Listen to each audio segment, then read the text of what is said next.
akhirnya kita sampai juga di Bandara Udara Haji Hasan Arum Gusman yang ada di Kota Ende. Kota Ende ini adalah salah satu pintu masuk untuk menuju ke kabupaten yang akan menjadi proyek wisata Archipelago kali ini. Dan untuk itu kita masih harus melakukan perjalanan darat selama beberapa jam lagi.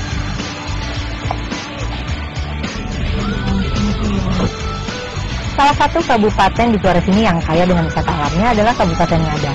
Dan dari Kabupaten Ende ini menuju Kabupaten Ngada membutuhkan waktu sekitar 3 jam. Dan kira-kira sampai di sana nanti hari juga sudah gelap. Jadi sisa waktu hari ini kita gunakan saja untuk istirahat dulu.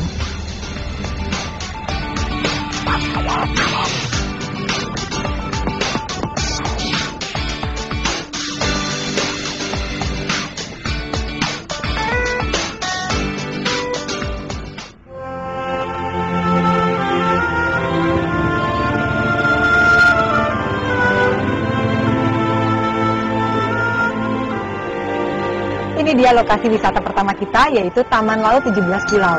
Dan nanti kita akan berjalan mengelilingi pulau-pulau ini semuanya. Kita akan melihat ada apa saja di sana. Dan kita akan menaiki sebuah kapal kayu yang akan ditemani oleh Pak Paulus. Ya Pak, mari kita jalan. Kapalnya yang mana nih Pak kita? Iya, di sebelah sana. Biasa berapa lama nih Pak untuk keliling semua? 1 jam cukup ya?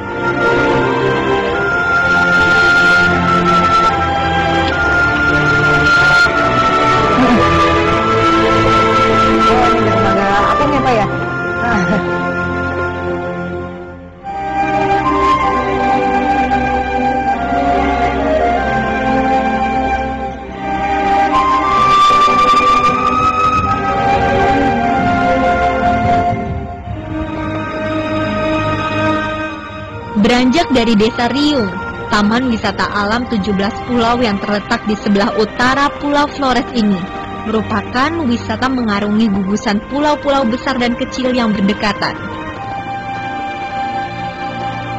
Sebenarnya, kesemuanya berjumlah 24 buah pulau. Angka 17 diambil dari tanggal kemerdekaan negara Republik Indonesia dan juga diibaratkan sebagai gadis berumur 17 tahun yang sedang beranjak dewasa.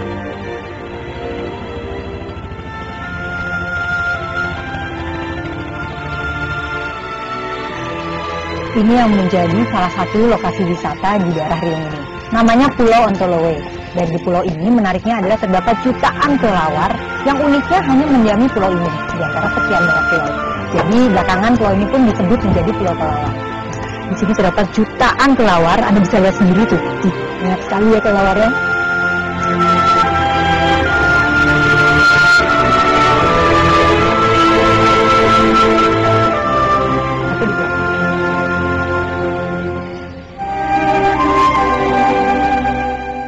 Dari Pulau Kelelawar, saya melanjutkan lagi perjalanan melaut ini. Sepanjang mata memandang, terlihat pulau-pulau berjajar di kanan kiri kapal, dengan air laut yang tampak hijau dan jernih. Jelas, perairan dengan kedalaman 3 meter ini memiliki taman karang yang bisa dinikmati oleh para penyelam. Dan sekarang, waktunya kita untuk merapat ke salah satu pulau.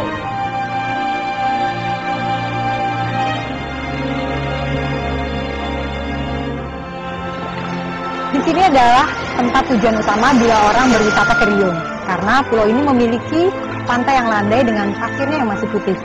Dan rutong itu sendiri artinya adalah sejenis pohon beringin yang dulunya banyak tumbuh di dalam pulau ini.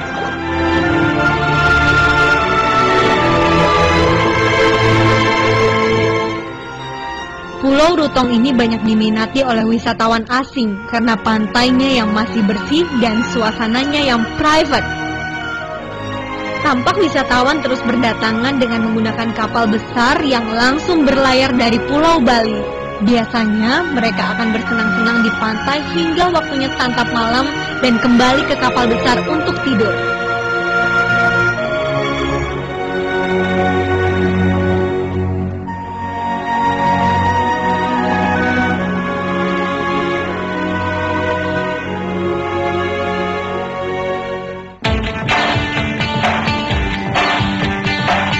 Ada satu lagi jenis wisata air yang bisa kita nikmati di Kabupaten Ngada ini.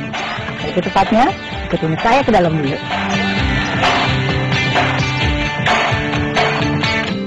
Nah, Kita sudah berada di tempat wisata air panas Soa Mengeruda. Walaupun matahari tengah bersinar terik, namun tempat ini tetap terasa sejuk dan asri. Karena banyak dipenuhi pepohonan besar seperti tanaman kakao, kelapa, dan jambu mete. Air panasnya sendiri berasal dari gunung vulkanik yang masih aktif, yaitu Gunung Ebu Lobo, dan mengalir deras setiap hari. Karena tingginya curah air, tempat ini memiliki beberapa pilihan kolam untuk berendam. Air panas Soa Mengeruda sudah beroperasi sejak tahun 1993. Ini dibuka dari hari Senin sampai Minggu, mulai pukul 8 pagi hingga pukul 8 malam. Wah, saya juga pasti tidak mau melewatkan sensasi air panas di sini. Sebenarnya tidak ada bedanya antara kolam yang alami ini dengan kolam buatan yang tadi di sana. Hanya saja kolam di sini jauh lebih dangkal, jadi aman untuk bermain anak-anak.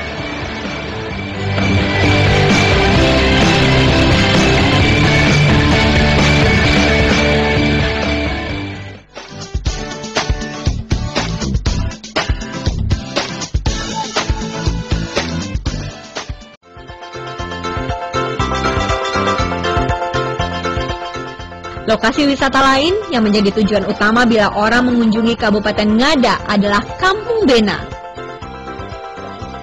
Tepatnya di Desa Tiworiwu, Kecamatan Jerebu, dengan daya tarik tersendiri, Bena adalah sebuah perkampungan tradisional yang masih utuh dan terpelihara. Bila Anda ingat tokoh kartun Asterix, desa ini tak jauh berbeda seperti apa yang digambarkan dalam komik kartun tersebut. Aset kepurbakalaan Kampung Bena yaitu seni megalitik berupa kumpulan menhir yang terletak menyebar di halaman perkampungan. Nah, kalau kita mau tahu lebih banyak tentang Kampung Bena ini, ada baiknya kita menemui tokoh masyarakatnya langsung, dan namanya katanya menemui Pak Yosef. Halo Pak, saya dengan Indri Pak. Iya, kita mau lihat-lihat ke dalam nih Pak. Iya. Boleh? Menerangkan di dalam kampung. Iya, yuk Pak, mari.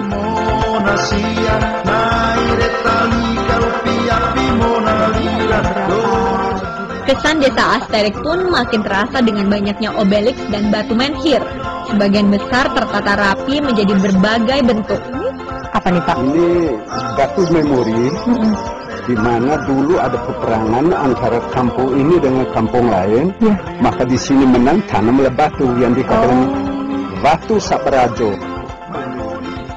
Ada juga pepondokan mini yang disebut ngadu sebagai simbol leluhur lelaki, dan ada yang disebut baga sebagai simbol leluhur perempuan. Ini namanya pada.